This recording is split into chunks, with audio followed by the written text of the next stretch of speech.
రెటిగా ప్రజా సమస్యలను నేరుగా తెలుసుకొని పరిష్కరించేందుకు ప్రజా దర్బార్ కార్యక్రమాలు నిర్వహిస్తున్నామని మైలవరం ఎమ్మెల్యే వసంత వెంకట కృష్ణప్రసాద్ తెలిపారు. మైలవరంలో నిర్వహించిన ప్రజా దర్బార్లో ఎమ్మెల్యే ప్రజల నుంచి వినతి పత్రాలు స్వీకరించారు. రహదారులు, డ్రైనేజీ, ఇళ్ల స్థలాలు, భూ సమస్యలు, హౌసింగ్, రెవెన్యూ, విద్యుత్, త్రాగునీటి సమస్యలను ప్రజలు ఎమ్మెల్యే దృష్టికి తీసుకువచ్చారు. సమస్యలపై తక్షణ చర్యలు తీసుకోవాలని సంబంధిత అధికారులను ఎమ్మెల్యే ఆదేశించారు. ప్రజలకు అందుబాటులో ఉంటూ సేవలు అందించడమే ప్రభుత్వ లక్ష్యమని, అర్హులైన ప్రతి ఒక్కరికి సంక్షేమ పథకాలు అందేలా చర్యలు తీసుకుంటామని స్పష్టం చేశారు.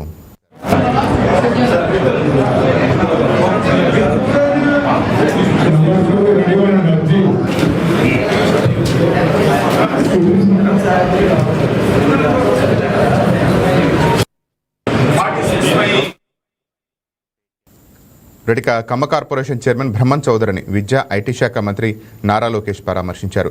తాడేపల్లిలోని మణిపాల్ ఆసుపత్రికి వెళ్లిన మంత్రి బ్రహ్మం చౌదరి ఆరోగ్య పరిస్థితిని అడిగి తెలుసుకున్నారు. ప్రస్తుతం ఆరోగ్యం నిలకడగా ఉందని బ్రహ్మం చౌదరి తెలిపారు. బ్రహ్మం చౌదరి ఆరోగ్య పరిస్థితిపై వైద్యులను మంత్రి వాకబు చేశారు. బ్రహ్మం చౌదరి పూర్తిగా కోలుకుంటున్నారని, త్వరలో డిశ్చార్జ్ చేస్తామని వైద్యులు వివరించారు. బ్రహ్మం చౌదరి సతీమణి గౌతమి శ్వేతను కలిసి మంత్రి లోకేష్ ధైర్యం చెప్పారు.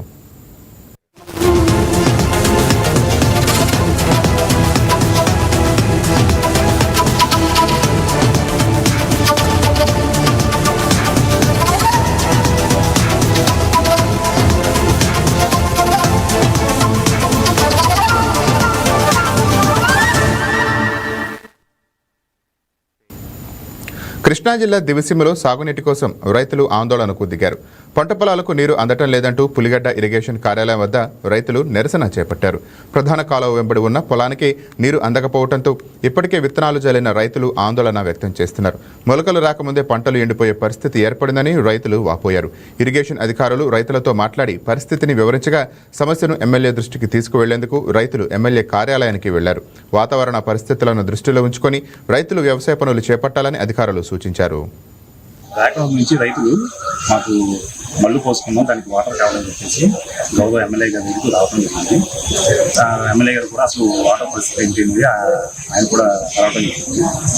మేము ఉన్న పరిస్థితుల్లో మొన్న ఏపీ మీటింగ్ జరిగిన తర్వాత మా గౌరవం జలవనరుల శాఖ మంత్రి ఆదేశాలు ఏంటంటే పైన మన కాలమట్టి నుంచి కానీ కృష్ణా నదికి నారాయణపూరి ఏమి అన్ని ఖాళీగా ఉన్నాయి. నాగంపూర్ శ్రీశైలం ఒక పులిచింతలో మాత్రమే 29 టీఎంసీలు ఉంది. అందులో డస్ట్ పోను 25 టీఎంసీలు మాత్రమే ఉంది. అది తాగునీటి అవసరాలకి మనకు ఉపయోగపడాల్సిన అవసరం ఉంది. అలాగే పట్టిసం నుంచి ప్రొఫెషన్ 7,000 తీసుకుంటుంటే దాన్నే మనకి అన్ని కాలువలకి సరఫరా చేస్తుంది. అందులో మనకి ఏపీ కెనాల్కి 100 క్యూసెక్లు వస్తుంది. ఉన్న దాని ప్రకారం 40% లాగే మనకి వచ్చే వర్షాభావ పరిస్థితులు అలాగే సూపర్ ఎల్నినో వల్ల పరిస్థితులు అంచనా వేయలేకపోతుంది. ఎప్పుడు వర్షం పడతా ఏంటి అనేది ఎదురు చూసే పరిస్థితుల్లోనే ఉంది. కాబట్టి ఏంటంటే ఇప్పుడు కొత్తగా ఎవరో కూడా ఇప్పుడు వచ్చిన వేటనూరు వాళ్ళకైతే ఎమ్మెల్యే గారు ఏదో రకంగా చేసి చూసి చేద్దామన్న వీళ్ళని బట్టి చేద్దామని చెప్పి పంపించడం జరిగింది. వాళ్ళు కూడా శాంతం చేసింది. అలాగే మిగతా వాళ్ళు కూడా చెప్పేదండి రైతులందరికీ కూడా మీరు తొందరపడి ముందుకు వెళ్ళద్దు. మాకు కూడా చెప్పేది ఒక 10-15 రోజుల తర్వాత వర్షాలు ఉన్న పరిస్థితి బట్టి దాన్ని బట్టి మనం తొందరగా ఏంటి అనేది ఆలోచించుకుని దాన్ని బట్టి వెళ్తే రైతుకి నష్టం లేకుండా, పెట్టుబడి నష్టం కానీ నష్టం లేకుండా ఉంటుందని మాకు కూడా అంచనా. ఎందుకంటే ఇది ఈ ఎల్లన్న పరిస్థితి, సూపర్ ఎల్లన్న పరిస్థితి వల్ల ఎవరు అంచనా లేని పరిస్థితి. వాతావరణ శాఖ అంచనా వేసి వర్షాలు కూడా తక్కువ ఉంటాయి అన్నది అసలు పడతాయి లేదా ఏంటి అనేది మనం కూడా అంచనా వేయాలి. ఎందుకంటే వర్షం వల్లే మనకి 30-40% సాగు అయ్యేది. మిగతాది ఫుల్ చేస్తే మిగతా 60% సాగు అవుతుంది. కానీ ఇప్పుడున్న పరిస్థితిలో రెటిక గుంటూరు నగరంలో అభివృద్ధి పనుల జాప్యంపైన నగరపాలక సంస్థ కమిషనర్ కె మయూర్ అశోక్ అసంతృప్తి వ్యక్తం చేశారు. బృందావన్ గార్డెన్స్ రోడ్డు విస్తరణ పనులను పరిశీలించిన ఆయన టౌన్ ప్లానింగ్, ఇంజనీరింగ్ విభాగాల మధ్య సమన్వయ లోపంతో ప్రజలు ఇబ్బందులు పడుతున్నారని ఆగ్రహం వ్యక్తం చేశారు. వారం రోజుల్లో పనులు పూర్తి చేయాలని అధికారులను ఆదేశించిన కమిషనర్ రోడ్డు విస్తరణకు అడ్డుగా ఉన్న విద్యుత్ స్తంభాలను వెంటనే తొలగించాలని, ఆక్రమణలను కూడా ఆలస్యం చేయకుండా తొలగించాలని స్పష్టం చేశారు. ఉద్యోగనగర్, కొరెటపాడు పార్కులను సందర్శించి వాటిని ఆధునిక థీములతో అభివృద్ధి చేయాలని అధికారులకు దిశానిర్దేశం చేశారు.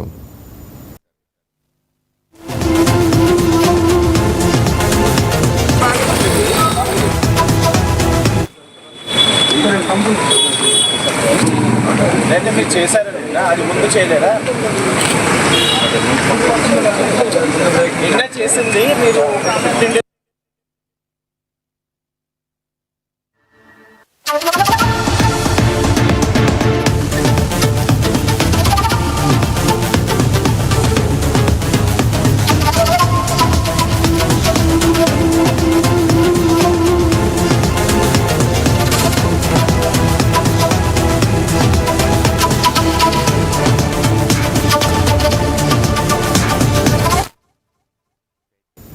నీట్ పరీక్ష నిర్వహణలో కేంద్ర ప్రభుత్వం పూర్తిగా విఫలం అయిందని కాంగ్రెస్ పార్టీ గుంటూరు జిల్లా అధ్యక్షుడు సుధీర్ బాబు విమర్శించారు.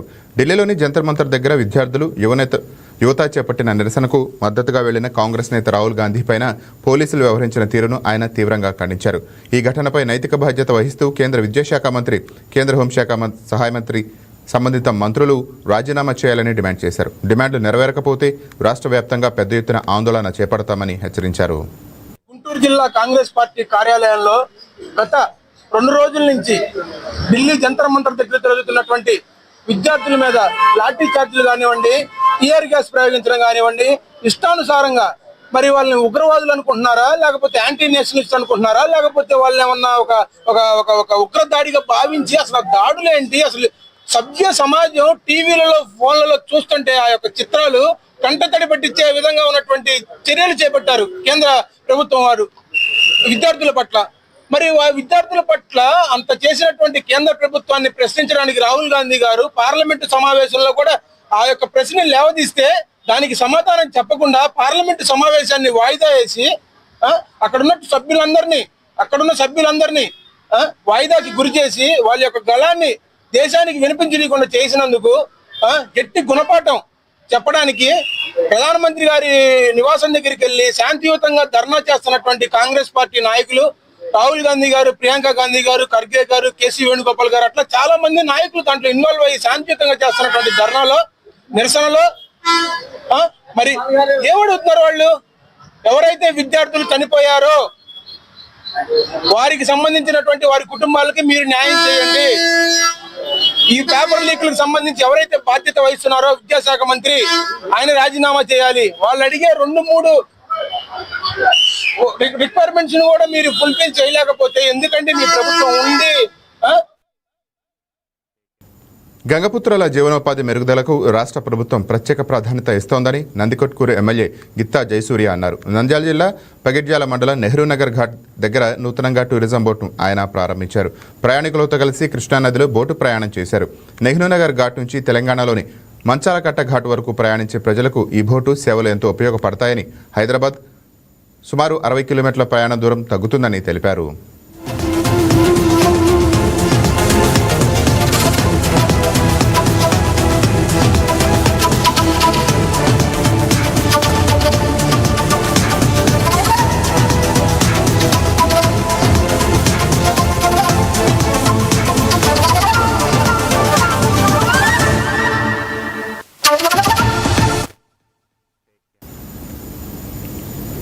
కాకినాడ జిల్లా పెద్దాపురంలో మోప్మా ఆధ్వర్యంలో మన డబ్బులు మన లెక్కలు యాప్పై అవగాహన కార్యక్రమం నిర్వహించారు.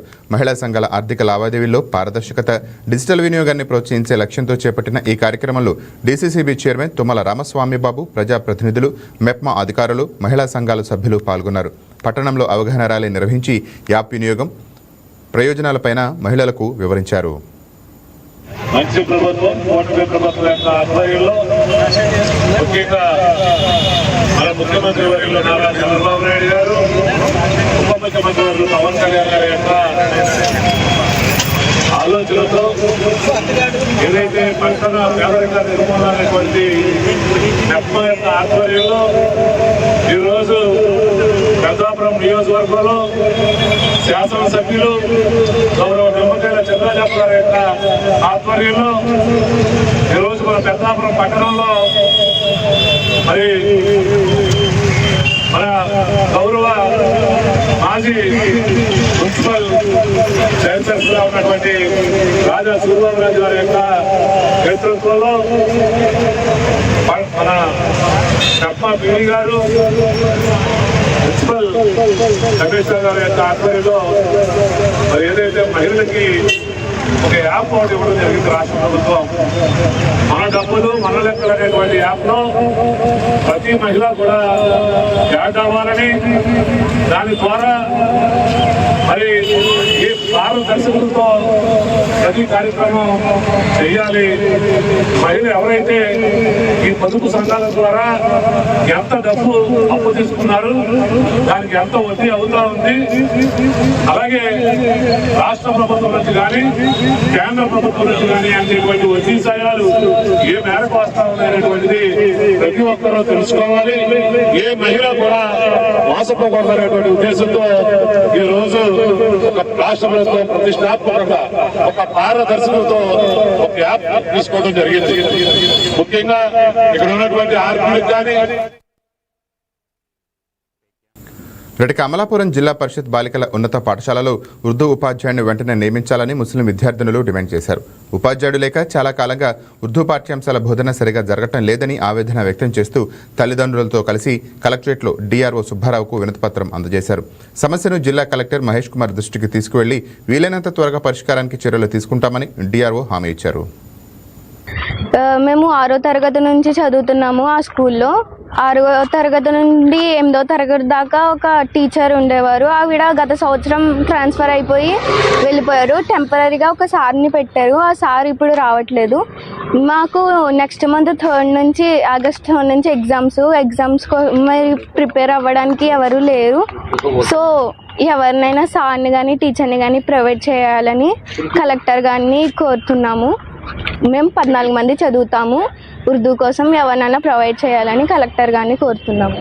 గర్ల్స్ హై స్కూల్లో చదువుతున్నాను, అమలాపురం. మాకు పోయిన సంవత్సరం నుండి ఉర్దూ మేడం ఉండేవారు, ఆవిడ లేరు. టెంపరీగా ఒక ఉర్దూ సార్ని పెట్టారు. ఆయన కూడా 9వ తరగతి నుండి రావట్లేదు. సో మాకు ఉర్దూ సార్ కావాలని కలెక్టర్ గారికి లెటర్ రాసాము. మాకు ఉర్దూ టీచర్ కావాలని కోరుతున్నాము. మా జిల్లా పరిషత్ బాలికోన్నత పాఠశాలలో మిగతా సబ్జెక్ట్స్తో పాటు ఉర్దూ చదివే పిల్లలు కూడా మాకు 15 మంది ఉన్నారు. మా ఉర్దూ టీచర్ లాస్ట్ ఇయర్ జరిగిన ట్రాన్స్ఫర్స్లో మామిడికుదురు హై స్కూల్కి ట్రాన్స్ఫర్ మీద వెళ్ళారు. కానీ ప్రభుత్వం వారు ఏ పాఠశాలలో కూడా సబ్జెక్టుకు ఉపాధ్యాయులు లేకుండా ఉండకూడదని ఆ ఉపాధ్యాయుని డిప్యుటేషన్పై ఇక్కడే ఏప్రిల్ 24 వరకు కూడా పని చేయించారు. అదేవిధంగా ఒక పార్ట్ టైం ఇన్స్ట్రక్టర్ని కూడా ఉర్దూకి మాకు లాస్ట్ ఇయర్ ఇవ్వడం జరిగింది. వాళ్ళ కాలం కూడా మే నెలతో ముగియడంతో ఇద్దరు కూడా వారి స్థానాలకి వెళ్ళడం జరిగింది. ప్రస్తుత విద్యా సంవత్సరంలో మాకున్న ఈ ఉర్దూ విద్యార్థులకు ఉర్దూ టీచరు లేరు కాబట్టి మా డిప్యూటీ ఎడ్యుకేషనల్ ఆఫీసర్ వారి దృష్టిలో నేను రాతపూర్వకంగా ఉర్దూ టీచర్ డిప్యుటేషన్ నిమిత్తము వారికి లేఖ ఇవ్వడం అయినది. వారు ఫర్దరు దాన్ని ప్రమోట్ చేసి డిఓ గారి దృష్టిలో పెట్టి మనకి ఇక్కడ ఉర్దూ టీచర్ని డిప్యుటేషన్ వేయిస్తానని మాట ఇచ్చున్నారు. సబ్జెక్ట్ టీచరు అంటూ లేకపోతే తల్లిదండ్రుల యొక్క ఒపీనియన్ తీసుకొని ఇక్కడ లేని పరిస్థితి అయితే సబ్జెక్టు మార్చుకునేలాగా తల్లిదండ్రుల ఒపీనియన్తో అంగీకారంతో ఏమన్నా చేయవలసి వస్తుంది తప్ప దాన్ని మేము అలా ఏముండదు. కానీ మాకు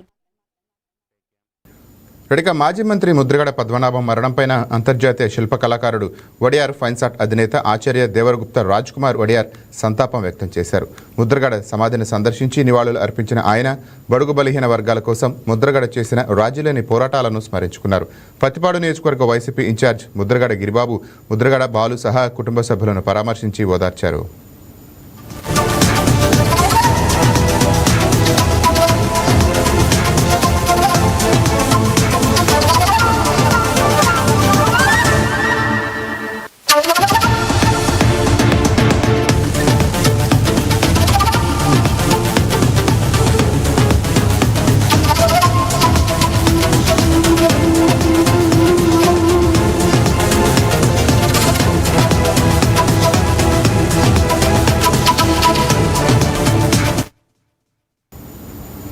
ప్రపంచ బ్రెయిన్ డే సందర్భంగా కాకినాడ మెడికవర్ హాస్పిటల్లో ఆధ్వర్యంలో అమలాపురం ప్రెస్ క్లబ్లో అవగాహన సదస్సు నిర్వహించారు. మెదడు ఆరోగ్య పరిరక్షణ, బ్రెయిన్ స్ట్రోక్, న్యూరలాజికల్ వ్యాధులు, రోడ్డు భద్రత అంశాలపై వైద్య నిపుణులు ప్రజలకు అవగాహన కల్పించారు. అధిక రక్తపోటు, మధుమేహం, ధూమపానం, మద్యపానం వంటి అలవాట్లకు బ్రెయిన్ స్ట్రోక్కు ప్రధాన కారణాలని పేర్కొంటూ లక్షణాలు వినిపిస్తే వెంటనే ఆసుపత్రికి వెళ్లాలని సూచించారు. అలాగే ద్విచక్ర వాహనదారులు హెల్మెట్, కారులో ప్రయాణించేవారు సీటు బెల్ట్ తప్పనిసరిగా ధరించాలని, రోడ్డు భద్రతా నియమాలు పాటించడం ద్వారా ప్రాణాపాయ ప్రమాదాలను నివారించవచ్చునని వైద్యులు తెలిపారు.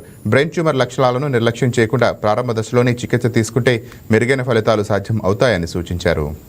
ఈరోజు బ్రెయిన్ డే అంటే ఈరోజు ఎందుకు సెలబ్రేట్ చేస్తారు అంటే ఈ మీడియా మిత్రుల ద్వారా పబ్లిక్లోకి మనం అవేర్నెస్ క్రియేట్ చేయాలి. బ్రెయిన్ అనేది చాలా ఇంపార్టెంట్ ఆర్గాన్ మనకి. ఎందుకంటే మన డ్రీమ్ చేయడానికి, ఫ్యూచర్ డ్రీమ్ చేయడానికి బ్రెయిన్ కావాలి. మన పాస్ట్ని మెమరీస్లో ఉంచుకోవడానికి మనకు బ్రెయిన్ కావాలి. మన హార్ట్ పనిచేసింది, కాళ్ళు పనిచేసింది, అది మన వరకునే. కానీ పక్క వాళ్ళతో ఇంటరాక్ట్ అవ్వడానికి, సొసైటీతో ఇంటరాక్ట్ అవ్వడానికి ఒక హెల్దీ బ్రెయిన్ కావాలి. క్లుప్తంగా చెప్పాలంటే బ్రెయిన్ అనేది లేకపోతే మనం బ్రతుకున్న ఉపయోగం లేనట్టే. సో బ్రెయిన్ అంత ఇంపార్టెంట్ ఆర్గాన్ కాబట్టి దాన్ని హెల్తీగా ఎలా ఉంచుకోవాలి అనేది మనం పబ్లిక్లోకి తీసుకెళ్ళాలి.